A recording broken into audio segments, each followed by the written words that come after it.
अस्सलाम वालेकुम, कैसे हैं आप सब लोग। मैं उम्मीद करता हूं कि आप लोग खैरियत से होंगे और मज़े में होंगे। तो आज की हमारी ये वीडियो जो है वो फ्रीलांसिंग के रिलेटेड है कि आप किस तरह जो है वो फ्रीलांसिंग कर सकते हैं। तो आज मैं आपको कुछ ऐसे तरीके बताऊंगा कि जो आपके लिए फ्रीलांसिंग में आसानियां पैदा करेंगे।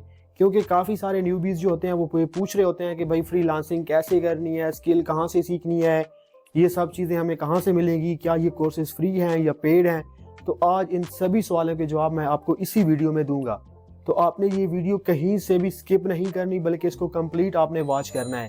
इससे पहले भी मैंने 2 वीडियोस बनाई हुई हैं, मगर वो भी फ्रीलांसिंग के रिलेटेड है। मगर आज मैं इस वीडियो में थोड़ा शॉर्ट चीज़ें बताऊंगा।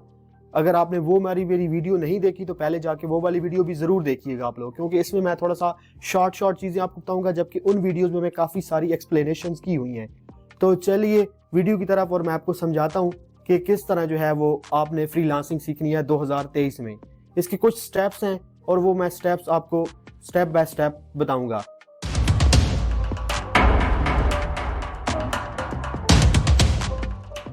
सबसे पहले जो है ना, आपने ये छोड़ देना है कि भाई कोई भी स्किल जो है वो आप 15 दिन 20 दिन या 1 महीने में सीख कर लाखों रुपए कमाने लग जाएं। तो पहले आपने ये बात अपने जहन से निकाल देनी है, क्योंकि 1 महीने में या 1.5 महीने में कोई भी स्किल नहीं सीखी जा सकती और ना उसमें किसी किस्म का कोई एक्सपर्ट बना जा सकता है। सबसे पहले आपने 6 मंथ अपने आप को देने हैं। 6 मंथ से मतलब ये है कि आपने 6 महीने कम से कम अपने आप को देने हैं और उस काम को सीखना है। आपने कौन सा काम सीखना है, सबसे पहले आपने देखना है कि आपको किस काम सीखने में इंटरेस्ट है। आपने वो चीज़ें जाके यूट्यूब पे सर्च करनी है और उन चीज़ों को सीखना है। सबसे पहले ये बात ज़हन से निकाल दें कि कोई भी स्किल जो है वो आप 1 या 2 महीने में सीख सकते हैं, तो ऐसा बिल्कुल नहीं है। कुछ थोड़ा बहुत आप चीज़ें जो है वो 1-2 मंथ में सीख सकते हैं, मगर आपको अगर उस चीज़ में एक्सपर्ट बनना है तो आपको कम से कम 5 से 6 मंथ देने होंगे। उस स्किल्स में प्रैक्टिस करनी होगी, उस पर डमी प्रोजेक्ट्स बनाने होंगे, तब जाके जो है वो आप किसी भी स्किल में माहिर हो सकते हैं और तब जाके आप जो है वो अपनी सर्विसेज किसी भी कंपनी को या किसी भी इंडिविजुअल को प्रोवाइड कर सकते हैं, दे सकते हैं।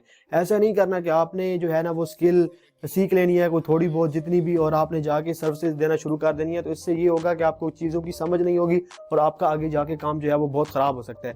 तो आपने 6 मंथ बिल्कुल निकाल देने हैं कि इन टाइम में मैंने सिर्फ ये काम सीखना है। ठीक है, वैसे भी तो आप निकम्मे ही हो ना, तो कौन सा यार जा रहा है। 6 मंथ इस चीज़ को दे दो, 6 मंथ के बाद आपके पास बहुत कुछ होगा लोगों को प्रोवाइड करने के लिए, चीज़ें सीखने के लिए 6 मंथ बहुत हैं। तो सबसे पहला स्टेप जो है वो मैं आपको बता दूं कि आपने जो है, तो चलिए सबसे पहले स्किल की तरफ। तो सबसे पहला स्किल जो है वो ये है कि आपने हाई इन डिमांड स्किल्स को सीखना है। हाई इन डिमांड स्किल्स वो कौन सी होगी? डिजिटल मार्केटिंग हो गई, वेब डेवलपमेंट हो गई, इसके अलावा SEO, search engine optimisation, social media management, ये चीज़ें जो है ये हाई डिमांड स्किल्स हैं। इसके अलावा आप ब्लॉकचेन भी सीख सकते हैं, वेब 3.0, ये भी चीज़ें जो है ये इन डिमांड स्किल्स हैं। अब अगला सवाल आता है कि भाई ये चीज़ें हमने सीखनी कहाँ से हैं। तो सबसे पहले आपके पास यूडेमी है, आप यूडेमी से सीख सकते हैं। उसके बाद यूडासिटी है, उससे आप सीख सकते हैं। इसके बाद आपके पास आ जाता है स्किल शेयर, उसके बाद यूट्यूब, और उसके बाद अगर आप पेड कोर्सेज की तरफ जाना चाहें तो वो भी अवेलेबल होते हैं, आप पेड कोर्सेज भी कर सकते हैं। उसके बाद आपने कोई भी इनमें से जो है कहीं से भी सीख लेना है, किसी भी जगह से आपने सीख लेना है। ठीक है, यूट्यूब हो गई, यूडेमी हो गई, इसके अलावा स्किल शेयर्स, जो मैंने आपको बताई हैं उनको उन जगह पे जाके आपने जो है ना वो सीख लेना है वो स्किल। और उसके बाद आपने करना ये है कि आपने उसकी प्रैक्टिस करनी है। आपने उसको सीखना है, उसके बाद आपने उसकी प्रैक्टिस करनी है, उसके डमी प्रोजेक्ट्स बनाने हैं। मिसाल के तौर पे फर्ज कर लें कि अगर आप एक ग्राफिक डिजाइन, हम ग्राफिक डिजाइनिंग की एक निच को ले लेते हैं। ठीक है, ग्राफिक डिजाइनिंग आपने सीखनी है, सीखने के बाद आपने उस पर प्रैक्टिस करनी है। प्रैक्टिस से मुराद ये है कि डमी प्रोजेक्ट्स बनाने हैं, मुख्तलिफ किस्म के डिज़ाइन के आइडियाज़ आप डिफरेंट साइट से ले सकते हैं। जैसे कि फ़र्ज़ कर लें आपने मतलब पिंटरेस्ट से भी ले सकते हैं, बिहेंस से भी ले सकते हैं। तो आपने वहाँ से प्रोजेक्ट्स के आइडियाज़ लेने हैं, अडोब स्टॉक से ले सकते हैं कि किस तरह डिज़ाइनिंग होती है। वहाँ से आइडियाज़ लेने के बाद आपने खुद उस तरह के कुछ डिज़ाइन वगैरह क्रिएट करने हैं। तो ये आपके डमी प्रोजेक्ट्स हो जाएंगे। और इनका सबसे बड़ा फ़ायदा ये भी होगा कि आप जो है इन प्रोजेक्ट्स को अपनी पोर्टफोलियो में ऐड कर सकते हैं। पोर्टफोलियो का आगे मैं बताऊंगा कि पोर्टफोलियो कैसे बनेगी। उसके बाद दूसरा जो स्टेप है वो है सॉफ्ट स्किल्स सीखने का। सॉफ्ट स्किल्स में आपकी सेल्स हो गई कि भाई सेल्स कैसे करनी है, आपने कैसे चीज़ों को बेचना है। अब आपके पास स्किल्स तो आ गए, अब उसको बेचना कैसे है। निगोशिएशंस हो गई, इसके बाद आपने उसकी मार्केटिंग करनी है, इसके बाद आपने देखना है कि आप जो सर्विस प्रोवाइड कर रहे हैं वो किन लोगों को ज़रूरत है उनकी। तो इस चीज़ों को ध्यान में रखते हुए आपने अपनी सर्विसेज को प्रोवाइड करना है। मिसाल के तौर पर एक रियल एस्टेट का बंदा है तो उसको ग्राफिक डिज़ाइनर्स और डिजिटल मार्केटर्स की ज़रूरत होती है, तो आपने उन लोगों को टारगेट करना है कि भाई मैं एक ग्राफिक डिज़ाइनर हूँ या मैं एक डिजिटल मार्केटर हूँ, तो मैं आपको ये सर्विसेज जो है वो प्रोवाइड कर सकता हूँ। ईमेल राइटिंग सीखनी है, आपने उन लोगों को ईमेल करनी है। प्रपोजल्स आपका इतना अच्छा होना चाहिए कि सामने वाले बंदे को लगे कि भाई ठीक है, मैंने इसको काम देना है। ये नहीं है कि कॉपी पेस्ट प्रपोजल आपने नहीं मारते जाना।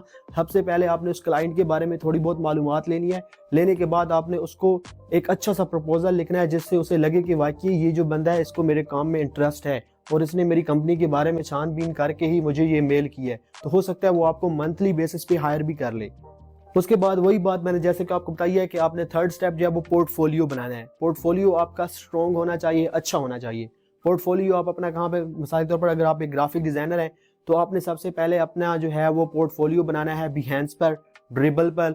उसके बाद आपने पेज बनाना है अपना फेसबुक पर। इसके बाद आपने इंस्टाग्राम पर अपना जो है वो अकाउंट बनाना है।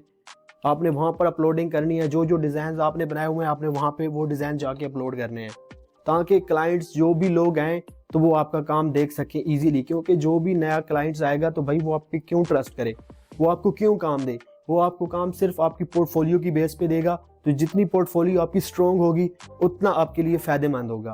तो पोर्टफोलियो आपने बहुत अच्छी बनानी है, उसमें कुछ फालतू चीज़ें नहीं रखनी। जो प्रोजेक्ट आपके अच्छे हों, जो डिज़ाइन आपके अच्छे हों, सिर्फ वही ऐड करने हैं। इसके अलावा कोई और डिज़ाइन ऐड नहीं करना, क्योंकि आपको जो प्रोजेक्ट हैं वो आपकी पोर्टफोलियो की बेस पे मिलेंगे। तो इस बात का बहुत ध्यान रखना है कि पोर्टफोलियो आपकी अच्छी होनी चाहिए। उसके बाद आता है पर्सनल ब्रांडिंग। पर्सनल ब्रांडिंग में ये है कि आपकी लिंक्डइन पर प्रोफाइल होनी चाहिए, आपकी फेसबुक पे होनी चाहिए, आपकी इंस्टाग्राम पे प्रोफाइल होनी चाहिए, आपकी अपनी प्रोफाइल होनी चाहिए, जिससे सामने वाले को ये लगे कि ये वाकई बंदा ऑथेंटिक है, मतलब काम करने वाला है। आपकी एक अच्छी स्ट्रॉन्ग प्रोफाइल होनी चाहिए लिंक्डइन पर। लिंक्डइन के बारे में मैंने सारा कुछ बताया हुआ है, वो वीडियो पड़ी हुई है, आप जाके मेरे यूट्यूब चैनल पे देख सकते हैं।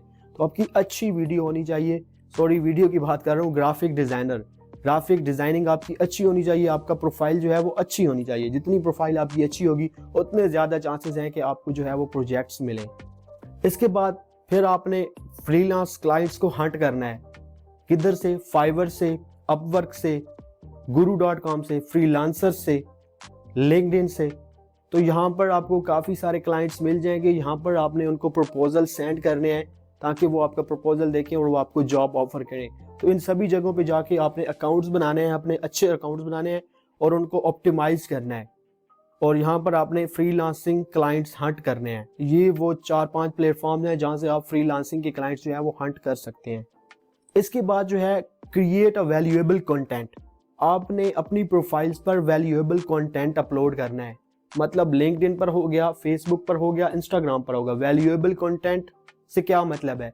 वैल्यूएबल कंटेंट का मतलब है कि आपने अपनी निच के रिलेटेड ऐसी चीज़ें शेयर करनी है, ऐसी बातें शेयर करनी है जो दूसरों की लाइफ में वैल्यू ऐड करें। इसका फ़ायदा ये होगा कि ज़्यादा से ज़्यादा लोग आपकी पोस्ट पे इंटरेक्ट होंगे, और इंटरेक्ट जब ज़्यादा लोग होंगे तो लाजमी सी बात है उस पर ज़्यादा इंप्रेशंस आएंगे। इंप्रेशन ज़्यादा आएंगे तो आपकी फॉलोइंग, फैन फॉलोइंग भी ज़्यादा होगी। और दूसरा ये है कि हो सकता है उनमें से कोई क्लाइंट भी हो जिसको लगे कि भाई ये बंदा ठीक है, अच्छी चीज़ें शेयर करता है, मतलब काम करने वाला है, मेहनती है, तो आपको वहाँ से भी क्लाइंट मिल सकते हैं। तो आपने डेली बेसिस पे वैल्यूएबल कंटेंट वहाँ पे शेयर करना है। डेली बेसिस पे वैल्यूएबल कंटेंट आपका होना चाहिए। मतलब कोई भी, आप ग्राफिक डिज़ाइनर हैं तो ग्राफिक डिज़ाइनिंग के रिलेटेड कोई भी चीज़ आपने शेयर कर देनी है कि भाई आप इस तरह काम करेंगे तो इस तरह आपको ये फ़ायदा होगा। या आप वेब डेवलपर हैं तो वेब डेवलपमेंट के रिलेटेड आपने कुछ कोड्स वगैरह शेयर कर देने हैं, जैसे कि होंगे कुछ ना कुछ तो होगा। तो मैं तो क्योंकि ग्राफिक डिज़ाइनर हूँ, वेब डेवलपमेंट का इतना मुझे आइडिया नहीं है, तो मैं थोड़ा सा इसलिए ग्राफिक डिज़ाइनर की ही एग्जांपल लेता हूँ। या कुछ टेम्पलेट्स जो हैं वो आपने लिंक्डइन और इधर दे देनी है अपने लोगों को फ्री में, कि यहाँ से ये आके फ्री में डाउनलोड कर लें और अगर किसी ने यूज़ करना हो तो इनको यूज़ कर लें। तो ये उनके लिए वैल्यूएबल कंटेंट होगा। और आखिर में, सबसे आखिर में, अगर आप इस तरह की मज़ीद वीडियोस और भी देखना चाहते हैं और आपको फ्रीलांसिंग में इंटरेस्ट है और आप इसको सीखना चाहते हैं तो आप मुझे सब्सक्राइब कर सकते हैं।